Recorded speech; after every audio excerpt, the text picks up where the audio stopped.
여기 유럽의 한 식당에서 상류층 여성이 자신의 오빠가 한국 여자를 만나는 것을 알고 말도 안 되는 폭언을 퍼붓고 있는데요. 과연 그녀는 무슨 이유로 한국 여자라면 이렇게 치를 떠는지 오늘의 사연 시작하겠습니다. 안녕하세요.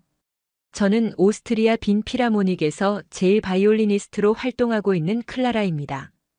음악은 제 삶의 전부였고 빈이라는 도시는 제가 꿈꾸던 모든 것을 가능하게 해주었죠. 특히 저희 가족은 대대로 클래식 음악을 해왔기에 유럽의 예술적 전통을 지키는 것이 제 사명이라 생각했어요. 그러던 어느 날 오빠가 갑작스러운 소식을 전해왔습니다.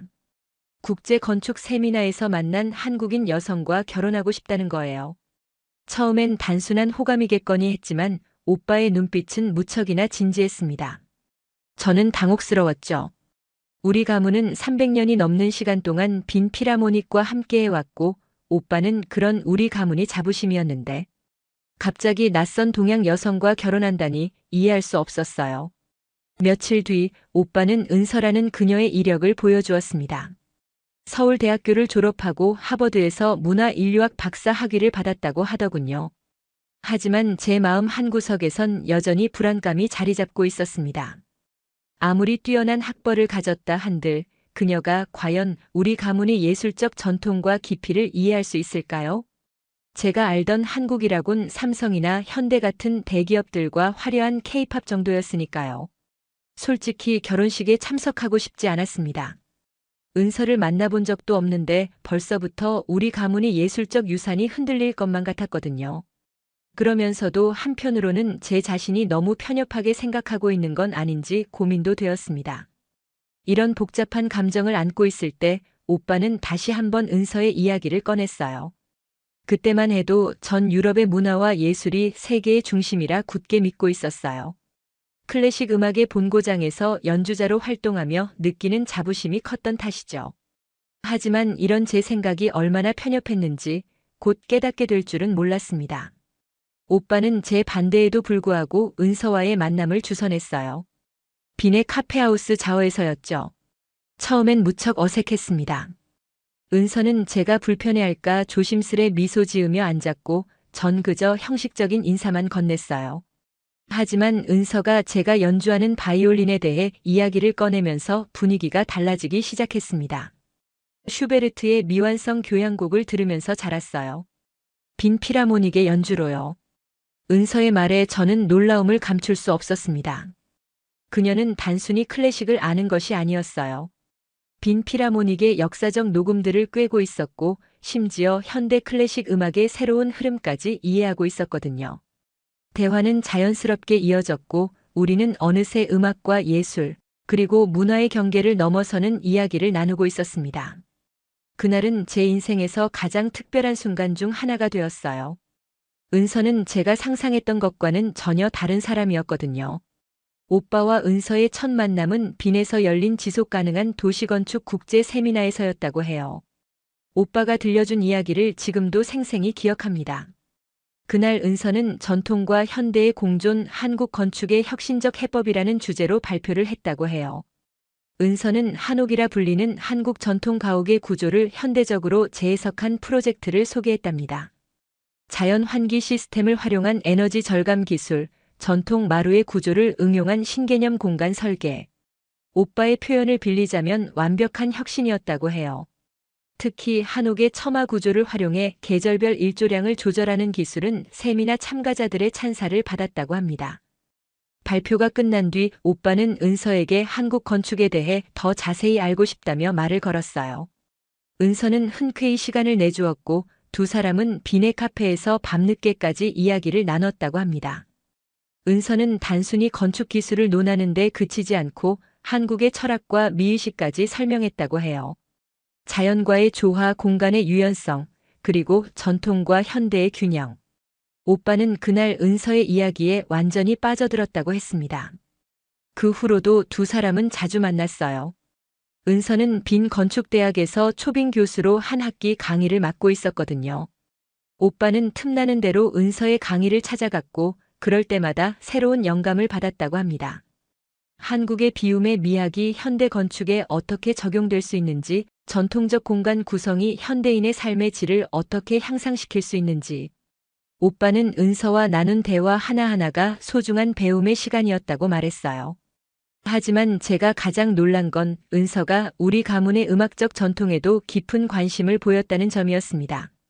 그녀는 한국의 전통 음악인 국악과 서양 클래식의 접점을 찾으려 노력했고, 심지어 빈 피라모닉의 역사도 상세히 공부했다고 해요.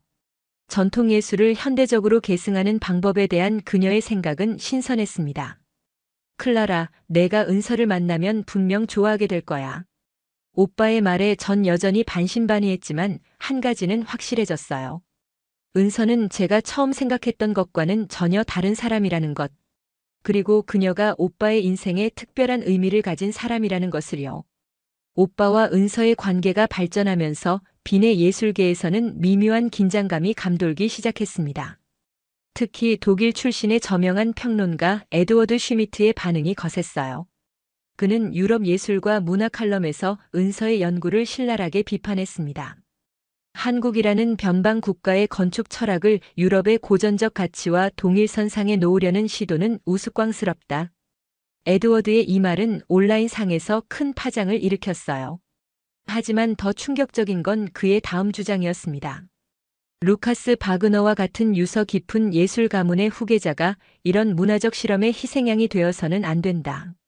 당시 저는 에드워드의 의견에 은근히 동조하고 있었어요.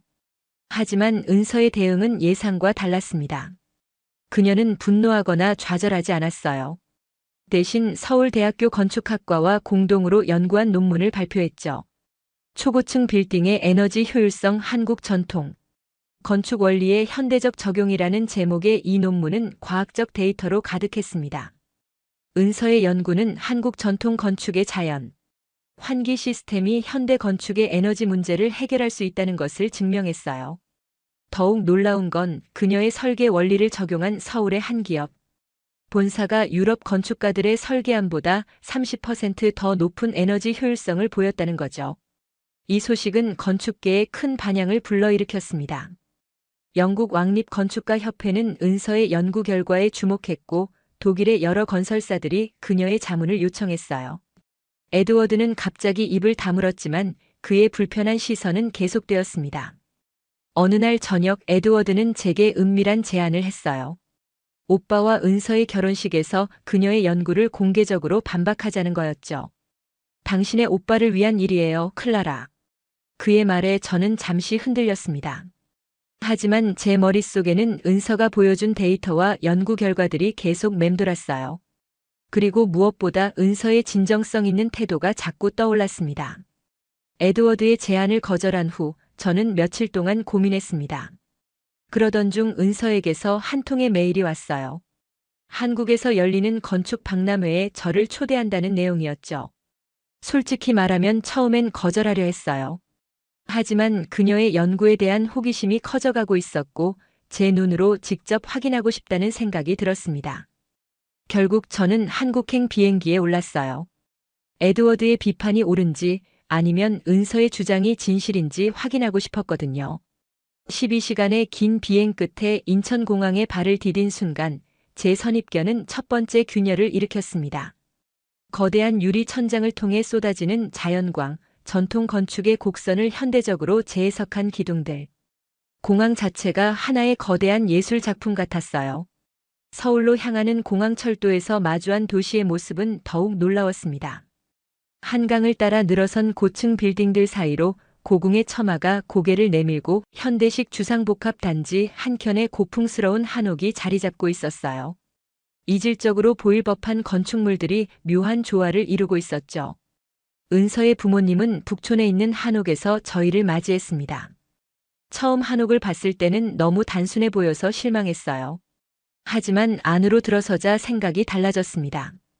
처마 끝에 매달린 풍경이 바람에 움직일 때마다 은은한 소리가 울렸고 마루에 앉아있으니 자연스레 바깥 정원이 한 폭의 그림처럼 들어왔어요.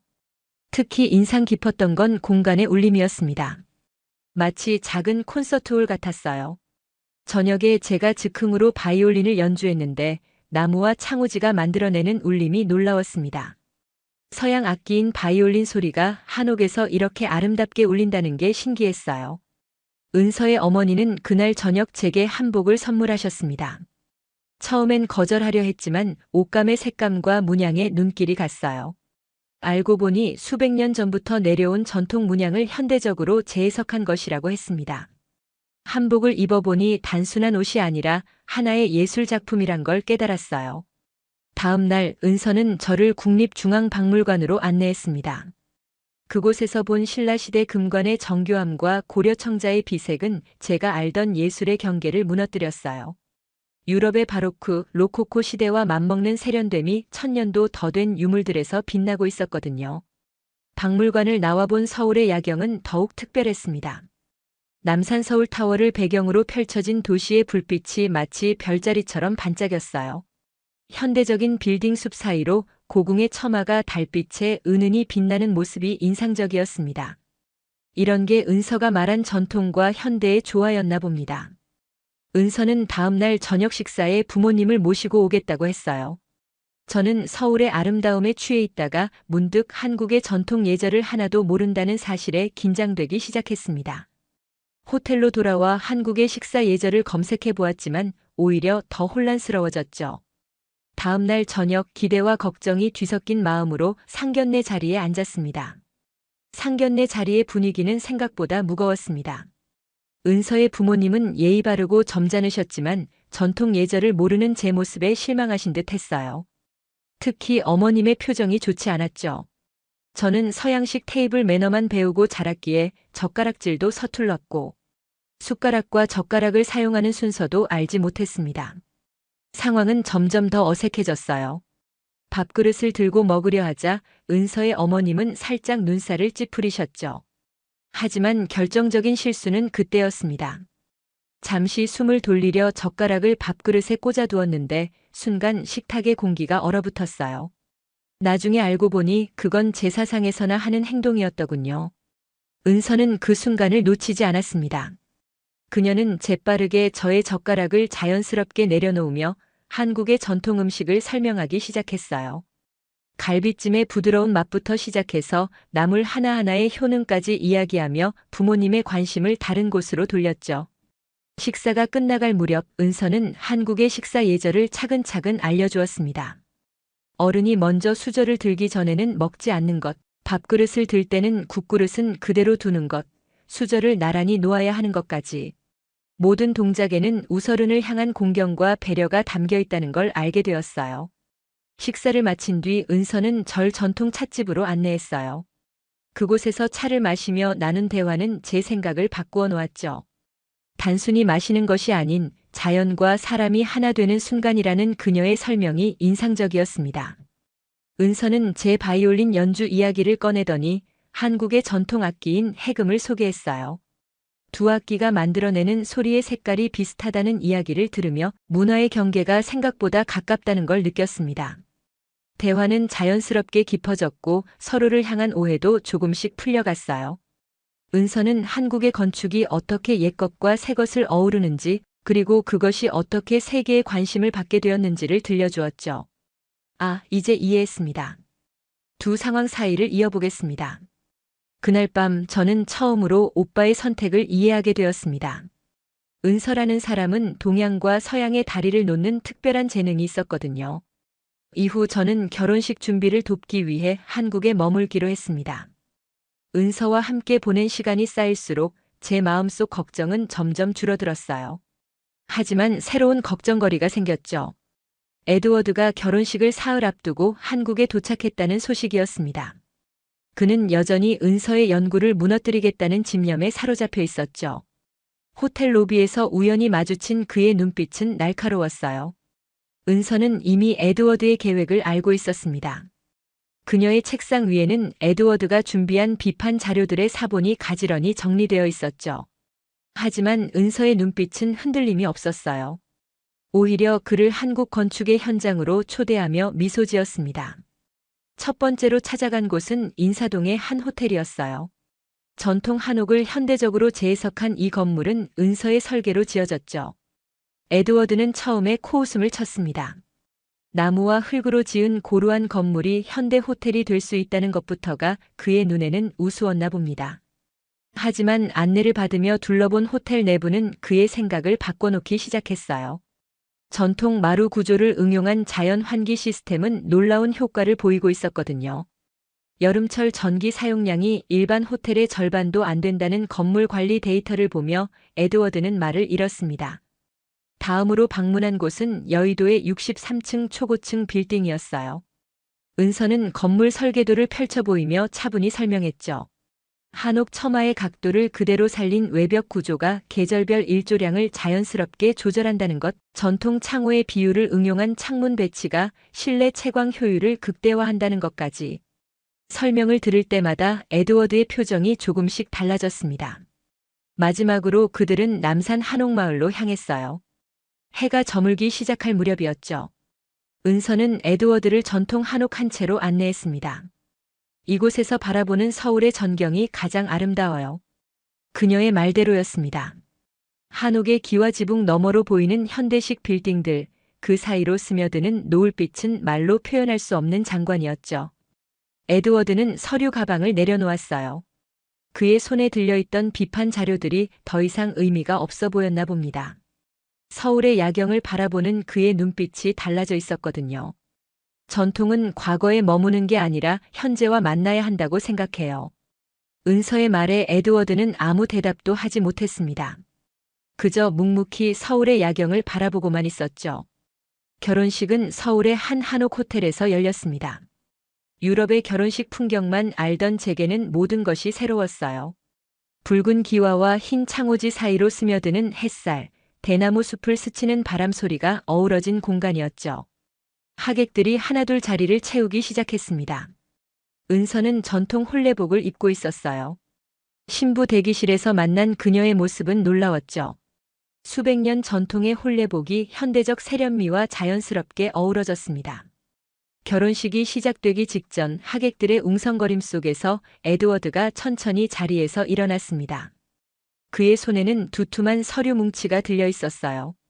순간 결혼식장의 공기가 얼어붙었죠. 은서의 어머니는 걱정스러운 눈빛으로 딸을 바라보셨고 하객들은 숨죽인 채 상황을 지켜보고 있었습니다. 에드워드는 떨리는 손으로 양복 안주머니를 더듬었어요. 그의 표정이 어두웠죠. 준비해온 서류 뭉치를 바라보던 그의 눈빛이 흔들렸습니다. 잠시 침묵이 이어졌고 누군가의 긴장된 숨소리만이 공간을 채웠어요. 그때 에드워드는 준비했던 서류 뭉치를 천천히 내려놓았습니다. 대신 꺼낸 것은 다른 종이 한 장. 영국 왕립 건축가 협회의 금색 로고가 선명한 서신이었어요. 은서의 연구는 현대 건축의 새로운 지평을 열었습니다. 에드워드의 목소리가 떨렸죠. 한국의 전통 건축 원리가 현대의 환경 문제를 해결할 수 있다는 그녀의 주장은 옳았어요. 제가 잘못했습니다. 은서는 조용히 미소 지었습니다. 그녀는 에드워드에게 다가가 그의 손을 잡았어요. 이제 함께 더 나은 건축의 미래를 만들어보죠. 그 순간 햇살이 은서의 홀레복을 비추며 은은한 빛을 만들어냈습니다. 결혼식은 한국의 전통 의식과 서양의 결혼식이 자연스럽게 어우러진 모습으로 진행됐어요. 전통 혼례의 절차 하나하나가 현대적 감각으로 재해석되었죠. 특히 인상적이었던 건 신랑 신부가 함께 마시는 전통 술이었습니다. 두 개의 술잔을 붉은 실로 이어 마시는 모습에서 두 문화의 만남을 본 것 같았어요. 결혼식 이후 신혼부부는 놀라운 결정을 내렸습니다.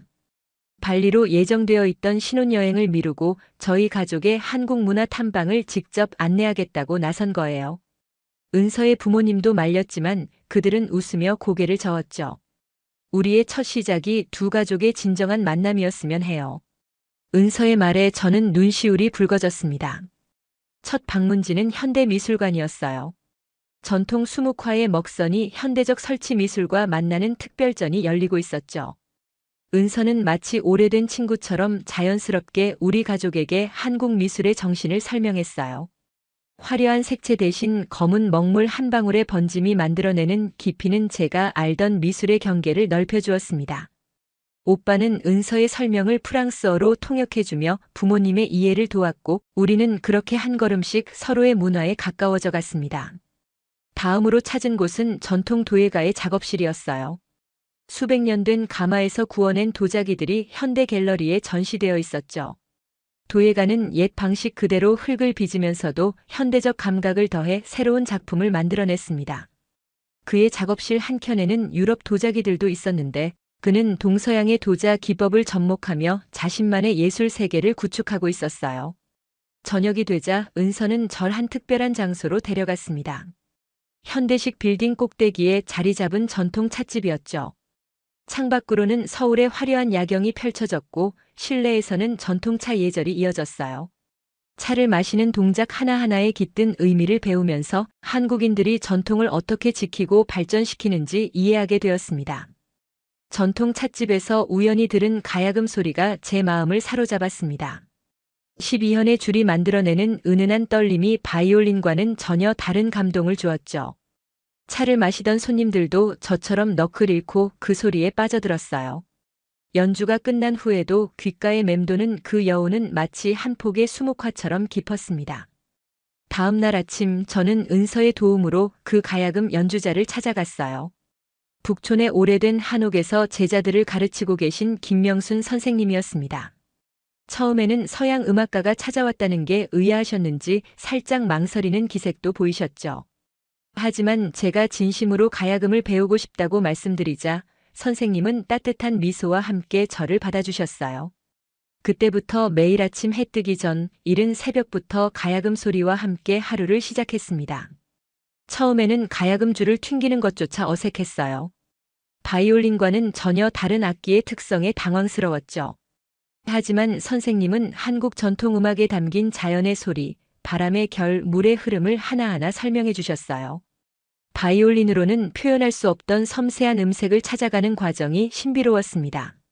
한 달 후 저는 새로운 곡을 쓰기 시작했어요. 달빛 아래 춤추는 두 현이라는 제목의 바이올린과 가야금 이중주였습니다. 서양의 현과 동양의 현이 만나 만들어내는 새로운 울림을 찾고 싶었죠. 밤새 악보와 씨름하며 가야금의 시원시원한 풀어냄, 주법과 바이올린의 우아한 레가토를 어떻게 조화시킬지 고민했습니다. 첫 연습날 김명순 선생님은 제 악보를 보시더니 놀란 표정을 지으셨어요. 서양 음계로는 표현할 수 없는 한국 전통음악의 미묘한 음정들을 제가 나름의 방식으로 해석해 표현했기 때문이죠. 음표 위에 달아놓은 이 작은 기호들이 정확히 우리 가야금의 요성을 표현하고 있네요. 선생님의 눈빛이 달라졌습니다. 우리는 매일 연습하며 서로의 음악 언어를 배웠어요. 때로는 하나의 음을 두고 서로 다른 해석을 하기도 했죠. 하지만 그런 차이야말로 이 곡이 가진 특별함이었습니다. 바이올린의 서정적인 선율과 가야금의 섬세한 떨림이 만나 예상치 못한 아름다움을 만들어냈어요. 작품이 완성되어 갈 무렵 은서가 특별한 공연장을 소개했습니다. 종로의 한 골목에 자리 잡은 100년 된 한옥을 개조해 만든 실험적인 공간이었죠. 나무 기둥과 창호지가 만들어내는 독특한 음향은 마치 자연스러운 공명판 같았어요. 이곳에서의 첫 리허설은 잊을 수 없는 경험이었습니다. 가야금 소리는 한옥의 마루를 타고 부드럽게 퍼져나갔고 바이올린의 음색은 높은 천장에 머물다 은은하게 내려앉았죠. 이 공간이 제 곡의 마지막 퍼즐 조각을 더해 주었어요. 리허설이 끝난 후 은서는 조심스럽게 제안했습니다. 이곳에서 공연회를 열자고요. 처음엔 망설여졌어요. 유럽의 화려한 공연장에 익숙한 관객들이 이런 소박한 한옥에서의 공연을 어떻게 받아들일지 걱정됐거든요. 하지만 은서는 확신에 찬 목소리로 말했죠. 이것이야말로 진정한 동서양의 만남이에요. 그녀의 말에 용기를 내어 공연 준비를 시작했습니다. 공연 당일 한옥 공연장은 사람들로 가득 찼습니다. 에드워드도 앞자리에 앉아 있었어요. 그의 표정은 더 이상 날카롭지 않았습니다.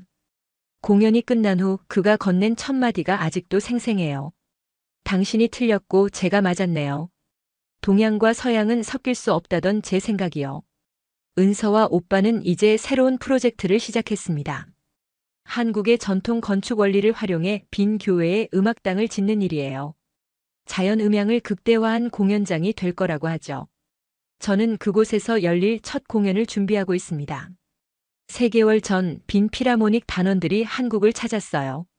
그들은 제 새로운 작품을 연주하며 한국 음악의 매력에 빠져들었죠. 특히 지휘자는 한국의 전통 악기들을 오케스트라에 포함시키고 싶다고 했습니다. 이제 제 인생은 두 개의 날개를 가졌어요. 하나는 오스트리아의 전통이고 다른 하나는 한국의 혼입니다. 두 날개로 더 높이 날 수 있게 되었죠. 처음 은서를 만났을 때가 떠오릅니다. 그때는 미처 몰랐어요. 발음이 때로는 가장 아름다운 하모니를 만들어낸다는 것을요. 오늘의 사연 어떻게 들으셨나요? 사연에 대한 의견과 댓글 많이 남겨주세요. 영상 시청해주셔서 감사합니다.